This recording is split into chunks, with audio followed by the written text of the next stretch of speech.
It's The Circle, everybody. It's season or series 2, depending on where you're from. It's the only program where you can be whoever or whatever you want to be. Loads of people locked up in their apartments, locked away for the world to fully endure.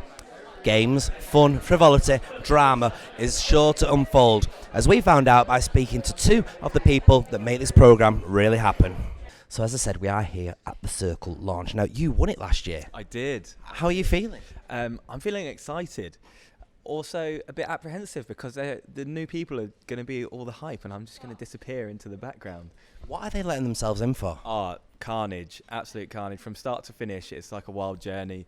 I think if they've prepared well, then they'll be okay. But the people that are underprepared will start to reveal themselves as the show goes on. Okay, so how do you prepare yourself for something like this then? Take a lot of notes. If you're catfishing or you're pretending to be somebody else, make sure you're prepared. Take a lot of notes on the person or the character that you're playing, and make sure you're prepared for like total isolation as well, because you're going into a flat. You've got nothing to do all day except for use this social media platform, The Circle, and there's no other people around, so it can get quite, I don't know, the symptoms of isolation that you can imagine, such as I started cheating against myself at card games. All that kind of thing. Yeah, it got crazy in there. It did get crazy. You wouldn't win at Connect 4 then, would you really? Yeah, well, yeah, you would. You'd always win. It's great. So you obviously won it last year then. Why do you think that you won it last year? Well, there's a combination of things. I think I somehow managed to pull off playing this character quite well, but also some of the other people kind of facilitated the win in the way they rated each other at the end. So it's a part luck, but also part being really good at catfishing, which is not something I'd ever want to do again, to be honest with you. So you've not done it since? Not since, but who knows? Who knows? Is there a possibility you might go into this one? Oh no, unfortunately not. No. I'd love to. I never got the call, but maybe next year, eh? You could do it though, couldn't you? I reckon. I would back myself. I probably would be a bit worried about going back into that environment of the flat. Like even seeing them on the trailers and the social media recently, it's given me a bit of like the heebie-jeebies. I've been like, oh, I can't go back into that room. But yeah, it's something that has definitely helped me develop my career and has learned things that I'll take on for the rest of my life too.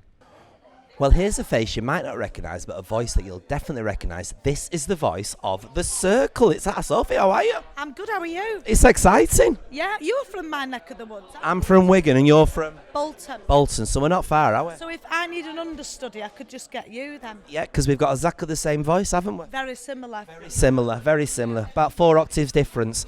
How did you come about getting such a job like this? If that's true, actually, mine's quite well, because I'm a comedian as well. Done other little bits, and then I auditioned for it, and then it sort of happened last year, and I'm back again. So, what have you been sussing out so far about our lovely contestants that are stuck away in there? There's lots going on. They're very excited, and there's some real eccentrics which I've been enjoying. Some people are just naturally very funny to watch, and so you'll see that. Lots of drama. Only day one. It's fabulous. So I'm intrigued. How does your day pan out then? So you see all these things, and where does it go from? Where are you told what the excitement is and what you're going to have to voice over? So basically, they all do a lot of the work. You know, they storyboard it, they edit it, they spend so much time. I mean, they work overnight. I mince in about 2 p.m, have some food, you know, sort of moan about the hours while everybody's worked nights. And then I basically work with the writer, Lee, so he writes all of the VO basically, and then I feed in, you know, a few bits there, and then we record it in 4 sections. So section 1 we'll do in the booth with the editing, and then they'll send it off to the execs and stuff, and then if they think, oh, that's not the right line, or can you do this differently, and then feedback, and it goes like that, so it can be right up to TX. So it's a good long engagement for you as well, isn't it? And they've got lovely food as well, so they feed you. It's fantastic. They feed you. I'm thinking of demanding a chaise longue in my room, because I thought, because I just think, you know, when you're tired, you know, in between a manic schedule. I've got one in my dressing room. I bet you do. I can tell you're a diva. It's fabulous. It's got to be done, hasn't it? So who are you looking out for, and who's standing out to you at the moment? I have to say Tim is standing out to me at the moment. He's just naturally got comedy timing. I could watch him all day. He's a fabulous, eccentric gay man in his 70s, I think. Maybe late 60s, sorry. But he's just got a really lovely charisma about him. And just the comedy timing's there. it's nice to watch somebody like that, isn't it? So what would you say the best way is for the contestants in there to play this? I think it's more fun to be someone else, if I'm honest with you. I think the people that are just like, I'm just going to be myself, that's fine. But if you can be someone else and you can portray that character really well and you've got like solid reasoning behind that, then you're probably going to do quite well in the game. And I think the people to watch out for, perhaps in this series, is Sammy, the single mum who's actually a man, and then Tim. Tim's going to be one to watch, the old man Tim, who's 58 and he's just learning social media. He's got a cat.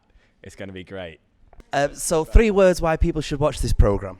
It's new, it's fresh, somebody's going to come out a winner, and it's one of the only places that I know of that you can pretend to be a woman or a man and win 100 grand. Sounds exciting.